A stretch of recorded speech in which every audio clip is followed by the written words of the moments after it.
Welcome to Serving Locally with me, your host, Mrs.Deines, the podcast where we spotlight service in the Longmont and surrounding communities. All right, let's connect.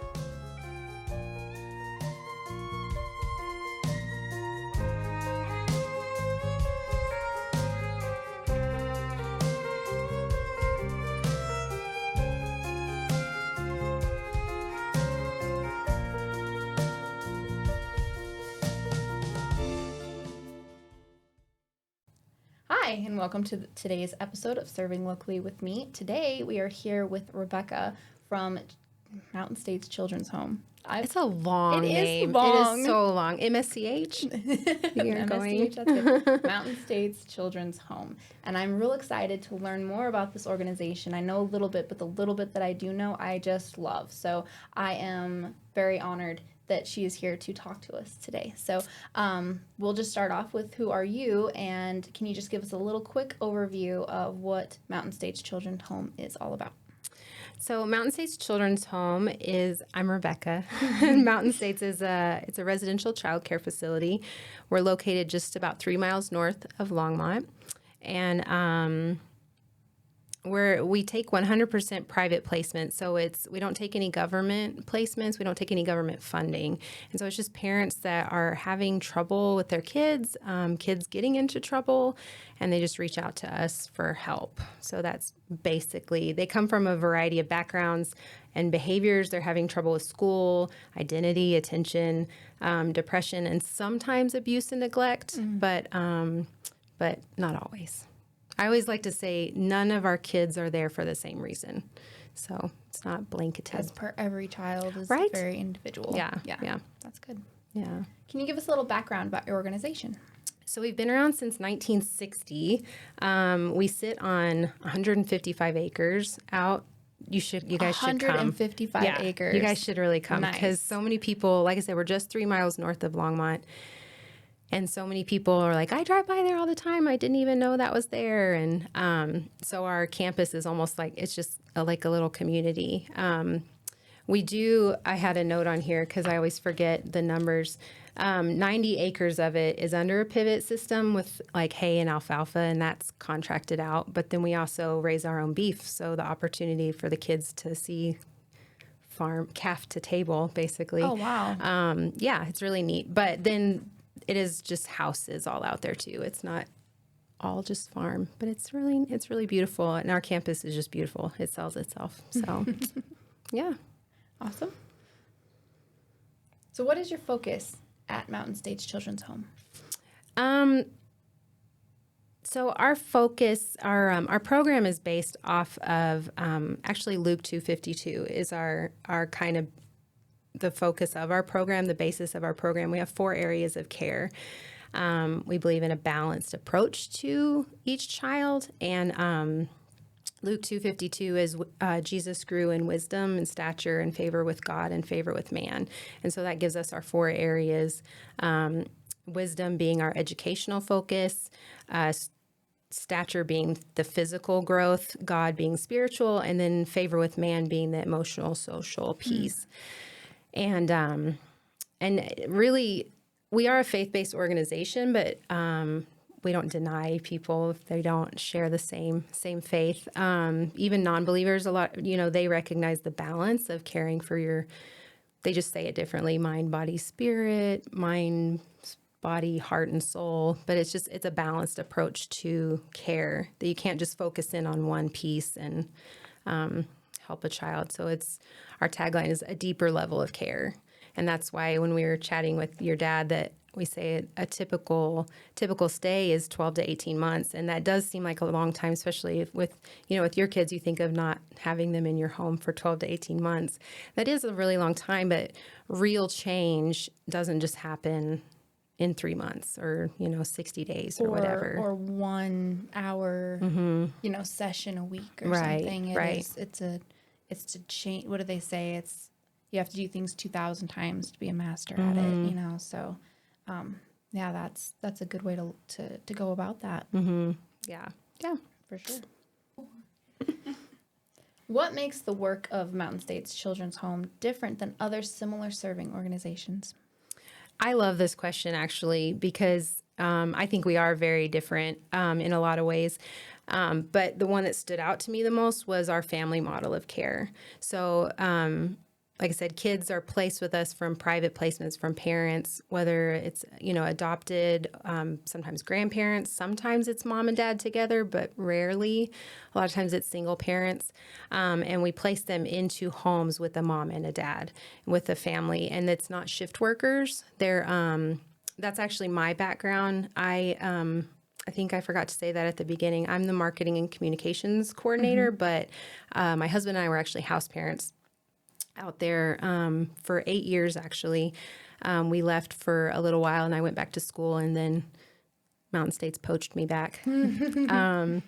But so we were that family that kids were placed in with, and my 2 kids were raised in that environment. And so with up to 6 teenage boys living in the house with them, or girls, we started as girls. Boys are easier.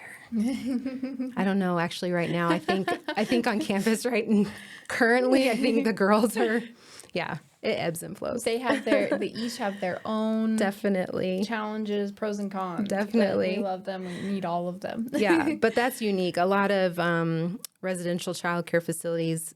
Well, for one, they're dwindling for sure, but they are shift workers. So they're coming in and they're doing a shift. Their food is even prepared off-site and everything. And this is literally a home. They're doing chores together. They're eating together. They're doing life together. And so that's unique for sure. Yeah. So is it like a fostering type of thing? Sort of. I try to. It's just different because they are there for longer, and we don't take custody of them either. Their parents still keep custody while they're in our care. We're a higher level of care. We have professional counselors on site. There's a school on site that all the kids start out at. And so they're getting that full level of care, the full 4 areas looked at, as opposed to a warm bed to sleep in, a safe place to be. It's more, I guess. Gotcha. Yeah. No, that makes sense. Yeah. What would be your greatest needs? Actually, I asked our executive director. I was able to fill out all of this. I think I mentioned I was a house parent. I've been in this marketing position for almost a year now. I don't have professional marketing experience. I went back and got my bachelor's. I got my master's in business, but I was doing accounting and billing, and they kind of approached me about, hey, the marketing position, and I was like, I don't know how to do that. And they're like, I said, I don't have professional marketing experience, and they said, but you love the home. You love the home, and you can sell the home. You can learn all of this stuff. And so I'm still learning all of this stuff, but I know the home. But that question did stump me. I went in and talked to the executive director, Nick, and he just, his first thought was, ongoing expenses arise. They are rising, I should say. And just awareness. We've been here since 1960, and so many people in Longmont don't even know that we're there. No. And so just to keep up with the cost of raising children, I mean, I know that. That it is expensive to raise kids in northern Colorado. So awareness of who we are, what we do, education to the public on what we do, and then keeping up with those expenses. So we always welcome people to come out. Like I said, like I keep saying, come out and have a tour. Be happy to show people around, to show what they're supporting too. I think that's really, really valuable to see where those funds are going. Right, exactly. To directly into the future of our community is the kids. Yeah. So that's great. Yeah. That's great to help strengthen the community at the base, and that's kids too. And we do have, our kids come from all over. That's a myth, whether we whether they're all out of state or whether they are all from Longmont, or again, they're not any of them are the same. I should have looked at the exact stats. A majority right now are from Colorado, but we do have a girl from Florida. We have a girl from New Jersey, a boy from Oregon. Wow. So, I mean, we do get kids from all And that's all fine over. because they're going to take that back to their communities, and that strengthens us as a nation and as a world. Yeah. It starts at the individual basis. So Yeah. whether, to me, it doesn't matter where they're from or, whatever, where they're going to go back to, because it's that ripple effect. And any change you're going to make in this world starts with individual people. Yeah. And, whether that's when they're kids or when they're, struggling or whatever it is, that they will take that forward. And that's the goal. Our goal is definitely to equip them to either reunify with their family, the reunification with their family, if that's possible, if that's the best option, but also to be independent and to be functioning members of society. I think that's also. That made me think of another thing that sets us apart is we somewhat recently opened our transitional living program, and that's very unique. Colorado doesn't have, well, not just Colorado, as a nation, we don't have a lot of support once they age out. Right. And once you turn 18, it's good luck. But, yeah. I mean, I have a 19-year-old, and he's living at home, going to community college, still like working, and I'm so proud of him doing that, but we're there to support him. And there's so many kids that turn it kids, because let's face it, they are 18, but they're still kids. And so we have this program. It's a 5-year program for those that don't necessarily have a good support system at home, so they can we support them to go to college or trade school, or we even have apartments in Berthoud, actually, that they can rent out for very, very cheap, and that we can continue to support them. Or if they just join the workforce. We had a girl graduate from Front Range Community College last night. Awesome. And we have another young lady in Oklahoma. She's attending Oklahoma Christian University. So that's a unique program that's such a need. It really, really is. So I'm really proud of that too. I read a thing that it said your parents didn't prepare you for the world that you live in, and you can't do that for your kids either, because it's so different. Generation to generation is so different. So it's hard because we do our best with what we have and what we learned and stuff, but it's like we have no idea what they're going to be facing. So, to have that continued support for kids or young adults past that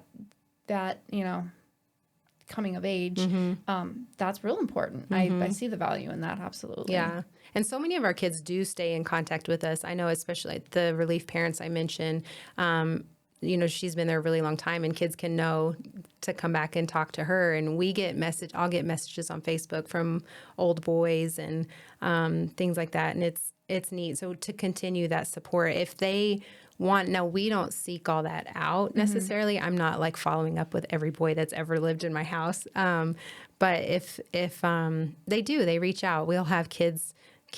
You're old when everybody that's like under 30 is a kid, right. But they'll stop in and just come by and say hi to the counselor Dustin, or house parents or even our office manager. She's been there since she was like 17, 18 years old. Well, you create a relationship with these people, just definitely. As any teacher, or you go to church and your Sunday school teacher or whatever, like you form a relationship. Definitely, especially for that long a time, right? And there's longevity there. Our You mentioned teacher. I'm glad you did. Or they come back and visit the school and see their teachers that they had there and stuff too. It's good. Yeah. You remember those people that made that big impact in your life, because it's positive and you want to keep going back there. Absolutely. Even if they don't show it at the time. Oh yeah, no. Because they definitely don't. It happens later. It's all good though. The seeds are planted. Yeah. Yeah, exactly. Yeah. Gotta let them grow, and the fruit will come. Yeah. Absolutely. Do you have any events coming up or volunteer opportunities? We do. You mentioned the Coloradans. That is kind of a unique event that we don't really publicize too much, because that's really the Coloradans thing. But they have a car show out on our campus. It's really neat. But the two events that I had written down for sure is we have a sporting clay tournament.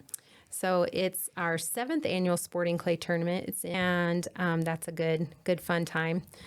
Breaking clays for better days. That's our little tagline. And then we also have our 20th gala dinner and auction, and it is superhero themed. Clay tournament is very fun, and it's a really good time. But then the gala dinner is a semi-formal event, but it's superhero themed, so we're excited to showcase the superheroes that work on campus. And there's a trailer we just put out on Facebook and Instagram showcasing that. It was super fun, and some of the kids are in it donning their capes. Do you have the courage to put on the cape?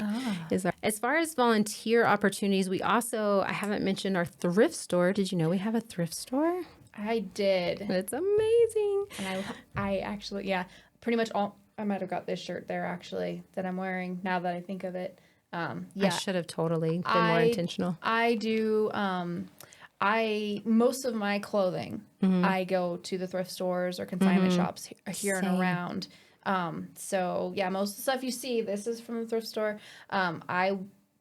That's the basis of my platform, is serving the community. And even if it's just buying clothes, not only is it cheaper, but it's unique. Nobody else is going to have that outfit or shirt or whatever. And it is helping a great cause. Yeah, so I'm glad that you mentioned that, because I forgot about that until you said that. So I would say volunteer opportunities there. Jordan Scow is the manager out there, and I know he's looking for good, consistent volunteers. We do on our website, I know there's a volunteer form on there. Diane Mester kind of manages that. She's our events coordinator. She's gotten a fantastic form on there for volunteer opportunities and plug you in. Awesome. Yeah. Awesome. And you said that you can go and take a tour of the facilities. Oh, for sure. Email me. I would say email me, because that is easier, better. But yeah, definitely me or anybody on campus, but mostly, me. Awesome.